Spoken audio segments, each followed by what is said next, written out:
প্রায় সকলেরই ব্যাংকের অ্যাকাউন্ট থেকে 436 টাকা এবং 20 টাকা করে কেটে নেওয়া হচ্ছে। অনেকেরই শুধুমাত্র 436 টাকা, কারুর বা 436 এবং 20 টাকা দুটোই কিন্তু কাটা যাচ্ছে। তো এই যে 436 টাকা এবং 20 টাকা কাটা যাচ্ছে অথবা কেটে নিচ্ছে ব্যাংকের অ্যাকাউন্ট থেকে, এর জন্য আপনাদের কি সুবিধা হবে অথবা এই যে টাকাটি কাটছে এটা কিসের জন্য বিস্তারিত জানিয়ে দিচ্ছি। ভিডিওটি প্রথম থেকে শেষ পর্যন্ত কন্টিনিউ করুন। এবং প্রথমে একটি তথ্য জানিয়ে দিচ্ছি, যাদের কেন্দ্র সরকারের ই-শ্রম কার্ড করা রয়েছে তাদের কিন্তু এই 20 টাকা কাটা যাবেই। অর্থাৎ যাদের ই-শ্রম কার্ড করা রয়েছে তাদের এই 20 টাকা এই মাসে কাটা যাবেই। কি কারণে কাটা যাবে সেটাও কিন্তু আপনারা বিস্তারিত জানতে পারবেন। তো ভিডিওটি শুরু করার আগে একটাই রিকোয়েস্ট, ভিডিওটিতে একটি লাইক করে দিন, চ্যানেলে নতুন হলে চ্যানেলটি সাবস্ক্রাইব করে নিয়ে পাশে থাকা বেল আইকনটি প্রেস করে অল নোটিফিকেশনটি অন করে দিন। প্রথমেই আগে আপনারা প্রমাণগুলো দেখে নিন।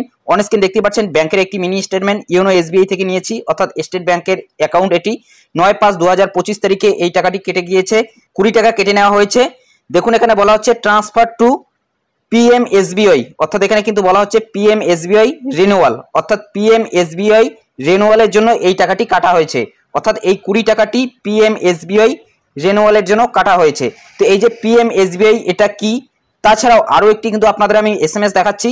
ব্যাংকের থেকে এসএমএস দেওয়া হচ্ছে, dear customer please arrange to maintain sufficient balance to auto debit renewal premium PMJJBI এবং পিএমএসবিআই। পিএমএসবিআইটা কিন্তু দেখতেই পেলেন 20 টাকা কাটা হয়েছে।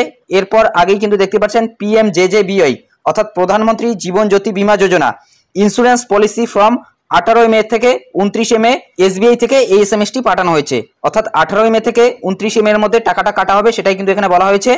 তাছাড়াও আরও একটি কিন্তু আপনারা এসএমএস দেখতে পাচ্ছেন অন্য একটি ব্যাংকের, ইওর পিএমজেজেবিআই অথবা PMSBI policy is due for renewal, please keep sufficient balance in your account Union Bank of India. অর্থাৎ ইউনিয়ন ব্যাংক থেকে কিন্তু এই এসএমএসটি পাঠানো হয়েছে।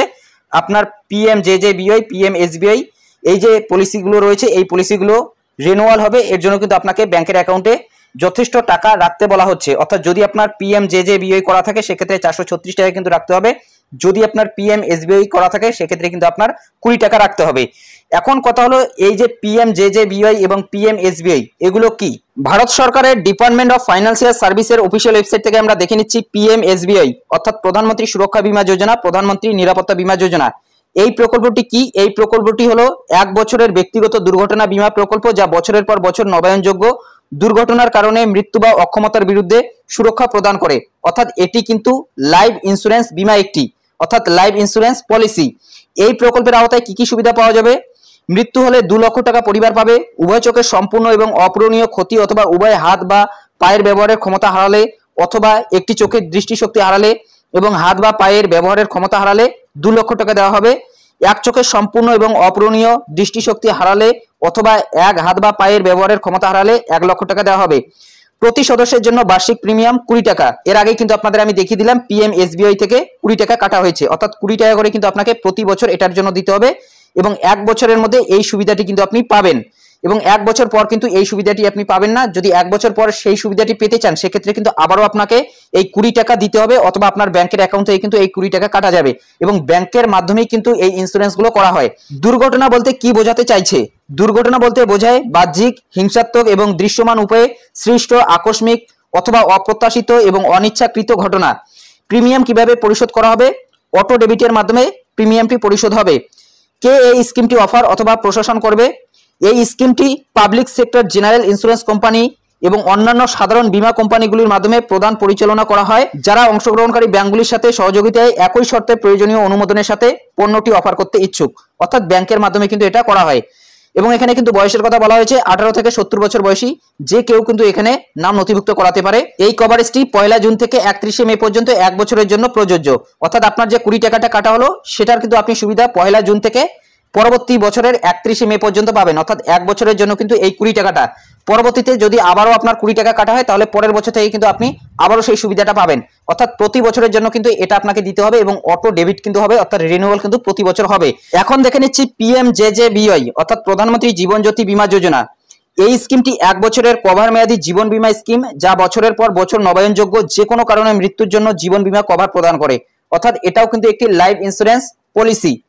এখানে কিন্তু বলা হয়েছে যে কোনো কারণে মৃত্যুর জন্য জীবন বীমা কভার প্রদান করে, কিন্তু এর আগেরটাতে বলা হয়েছে শুধুমাত্র দুর্ঘটনার কারণে মৃত্যু হলেই কিন্তু সেই বীমাটা প্রদেয় হবে।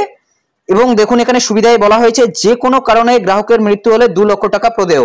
অর্থাৎ এই পিএমজেজেবিআই যদি করা থাকে সেক্ষেত্রে যদি সেই ব্যক্তির যে কোনো কারণে মৃত্যু হয় তাহলে কিন্তু তার পরিবার 2 লক্ষ টাকা পাবে। কিন্তু পিএমএসবিওয়াইতে সেটা হবে না। পিএমএসবিওয়াইতে শুধুমাত্র দুর্ঘটনার কারণে যদি সেই ব্যক্তির মৃত্যু হয় তাহলে তার পরিবার কিন্তু 2 লক্ষ টাকা পাবে। প্রতি গ্রাহকের জন্য বার্ষিক প্রিমিয়াম 436 টাকা। যারা পলিসির মাঝামাঝি সময়ে প্রথমবারের মতো পিএমজেজেবিওয়াই এর অধীনে নথিভুক্ত হচ্ছেন তাদের জন্য নিম্নোক্তভাবে আনুপাতিক প্রিমিয়াম প্রদানের অনুমতি রয়েছে। জুন, জুলাই এবং আগস্ট মাসের তালিকাভুক্তির জন্য 436 টাকা দিতে হবে। সেপ্টেম্বর, অক্টোবর এবং নভেম্বর মাসের মধ্যে যদি কেউ এই স্কিমটিতে নথিভুক্ত হয় সেক্ষেত্রে 342 টাকা তাকে দিতে হবে এবং ডিসেম্বর, জানুয়ারি, ফেব্রুয়ারি মাসের মধ্যে যদি কেউ এখানে নথিভুক্ত হয় সেক্ষেত্রে তাকে 228 টাকা দিতে হবে। মার্চ, এপ্রিল এবং মে মাসের মধ্যে এখানে কেউ যদি নথিভুক্ত হয় সেক্ষেত্রে 114 টাকা দিতে হবে। কিন্তু তার পরের বছরের জন্য 436 টাকা কিন্তু পুনরায় তাকে দিতে হবে। দেখুন এখানে বলা হচ্ছে প্রথমবারের জন্য নথিভুক্ত গ্রাহকের জন্য ঝুঁকি প্রিমিয়াম স্বয়ংক্রিয়ভাবে ডেবিট হওয়ার তারিখ থেকে শুরু হয়। তবে স্কিমে তালিকাভুক্তির তারিখ থেকে প্রথম 30 দিনের মধ্যে দুর্ঘটনাজনিত কারণে ব্যতীত মৃত্যুর জন্য লিয়েন পিরিয়ড বীমা কভার পাওয়া যাবে না এবং লিয়েন পিরিয়ডের মধ্যে মৃত্যু দুর্ঘটনাজনিত কারণে ব্যতীত হলে কোনো দাবি গ্রহণযোগ্য হবে না। প্রিমিয়াম কিভাবে পরিশোধ হবে? অটো ডেবিটের মাধ্যমে, অর্থাৎ ব্যাংকের অ্যাকাউন্ট থেকে অটোমেটিক্যালি কেটে নেওয়া হবে। কে এই স্কিমটি অফার বা প্রশাসন করবে? এই স্কিমটি এলআইসির মাধ্যমে করা হয়, তাছাড়াও বিভিন্ন ব্যাংকের মাধ্যমে কিন্তু করা হয়। কারা এখানে নাম নথিভুক্ত করাতে পারবে? বয়সের কথা বলা হয়েছে 18 থেকে 50 বছর বয়সী যে কোনো ব্যক্তি কিন্তু এখানে নাম নথিভুক্ত করাতে পারবে এবং ভর্তির সময়কাল দেখুন এটাও কিন্তু 1 জুন থেকে 31 মে, অর্থাৎ 1 বছরের মধ্যে এই সুবিধাটি পাওয়া যাবে এবং মে মাসের মধ্যেই কিন্তু এটার রেনুয়ালটা হয়ে থাকে, অর্থাৎ পিএমএসবিওয়াই এবং পিএমজেজেবিওয়াই এই দুটি স্কিমের কিন্তু রেনুয়াল মে মাসের মধ্যেই হয়ে যায়। তো আপনাদের কিন্তু দুটি স্কিম সম্পর্কে জানিয়ে দিলাম। যদি আপনি এই স্কিমগুলো না রাখতে চান, কারণ অনেকেরই কিন্তু এলআইসি করা থাকে অথবা অন্য কোনো প্রিমিয়াম করা থাকে লাইফ ইন্স্যুরেন্সের, অনেকেই কিন্তু এগুলো রাখতে চায় না। সেক্ষেত্রে আপনারা মে মাসের 1 তারিখ থেকে জুন মাসের 30 তারিখ পর্যন্ত কোনো ধরনের ব্যাংকে টাকা রাখবেন না, অর্থাৎ জিরো রেখে দেবেন।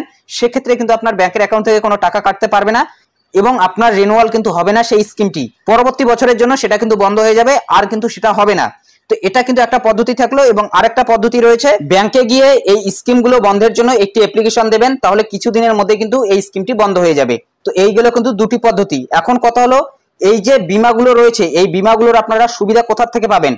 ধরুন কেউ দুর্ঘটনার কারণে মারা গেছে, সেক্ষেত্রে সেই ব্যক্তির জন্য যদি আপনি এটি ক্লেম করতে চান সেই ব্যাংকে আপনাকে যোগাযোগ করতে হবে, অর্থাৎ যেই ব্যাংকে সেই ব্যক্তির অ্যাকাউন্ট রয়েছে অথবা যে অ্যাকাউন্ট থেকে তার এই বীমার জন্য প্রিমিয়ামগুলো কাটা গিয়েছিল সেই ব্যাংকে আপনি যোগাযোগ করবেন এবং যাবতীয় প্রসেস কিন্তু সেই ব্যাংকের থেকে আপনাকে বলা হবে। তো ব্যাংকের মারফতই কিন্তু সবকিছুই হবে। ভিডিও শুরুতেই বলেছিলাম 436 টাকা এবং 20 টাকা প্রায় সকলের ব্যাংকের অ্যাকাউন্ট থেকে কাটা যাচ্ছে। এই যে প্রায় সকলের কথাটি বলেছি এটা বলার একটাই উদ্দেশ্য, কারণ এই যে স্কিম দুটো রয়েছে এই স্কিম দুটো বেশিরভাগ ব্যাংকের থেকেই হচ্ছে এবং ব্যাংকের আধিকারিকরা না জানিয়েই কিন্তু গ্রাহককে এই স্কিমগুলোতে প্রবেশ করিয়ে দিচ্ছে। অনেকেই কিন্তু এগুলো জানছেই না যে তার নামে এই 436 টাকা অথবা 20 টাকা করে প্রতি বছর কাটা যাচ্ছে। হয়তো ব্যাংকের SMS চার্জ অথবা ডেবিট কার্ডের চার্জ বছরে যেটা দিতে হয় সেটার জন্য কাটা যাচ্ছে। অনেকেই কিন্তু এই স্কিমগুলো সম্পর্কে জানেনই না।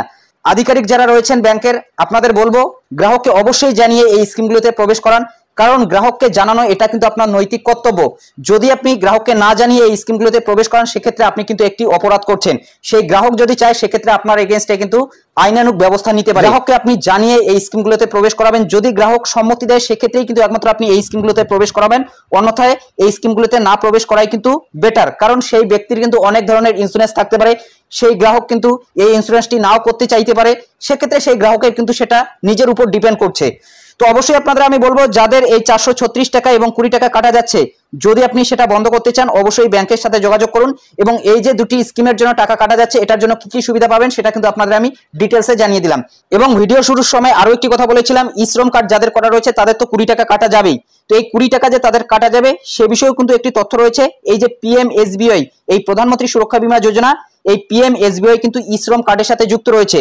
অর্থাৎ যাদেরই ই-শ্রম কার্ড করা রয়েছে, ই-শ্রম কার্ড করার সময় তারা যে ব্যাংকের অ্যাকাউন্টটি দিয়েছিল সেই ব্যাংকের অ্যাকাউন্টের সাথে কিন্তু এই পিএমএসবিওয়াইটা যুক্ত হয়ে গেছে, অর্থাৎ প্রধানমন্ত্রী সুরক্ষা বীমা যোজনা এই স্কিমটি কিন্তু যুক্ত হয়ে গিয়েছে এবং প্রতি বছর কিন্তু সেই ব্যাংকের অ্যাকাউন্ট থেকে 20 টাকা করে কাটা যাচ্ছে। যখন প্রথম ই-শ্রম কার্ড করা হয়েছিল তখন কিন্তু 12 টাকা এই পিএমএসবিওয়াইটা ছিল।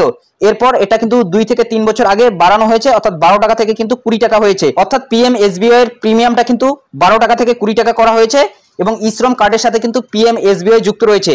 যাদের ই শ্রম কার্ড করা রয়েছে তাদের কিন্তু এই পিএমএসবিআই রয়েছে, অর্থাৎ 20 টাকা করে কিন্তু প্রতি বছর কাটা যাবে। এই বিষয়গুলি এর আগেই কিন্তু আপনাদের ডিটেলসে ভিডিওর মাধ্যমে জানিয়েছি, সেই ভিডিওর লিঙ্কগুলো ডেসক্রিপশন বক্সে দেওয়া থাকবে, সেখান থেকে কিন্তু আপনি দেখে নিতে পারবেন। অর্থাৎ ই শ্রম কার্ড সম্পর্কে কিন্তু বিস্তারিত বলা রয়েছে। যদি এই বিষয়ে আপনাদের কোনো ধরনের মতামত থাকে অবশ্যই কমেন্ট বক্সে জানাতে ভুলবেন না। তো এটাই আপডেট দেওয়া ছিল। যদি ভিডিওটি ভালো লাগে একটি লাইক করে দেবেন, চ্যানেল নতুন হলে চ্যানেলটি সাবস্ক্রাইব করে নিয়ে পাশে থাকা বেল আইকনটি প্রেস করে অল নোটিফিকেশনটি অন করে দেবেন। তো ভালো থাকবেন, সুস্থ থাকবেন, দেখা হচ্ছে নেক্সট ভিডিওতে।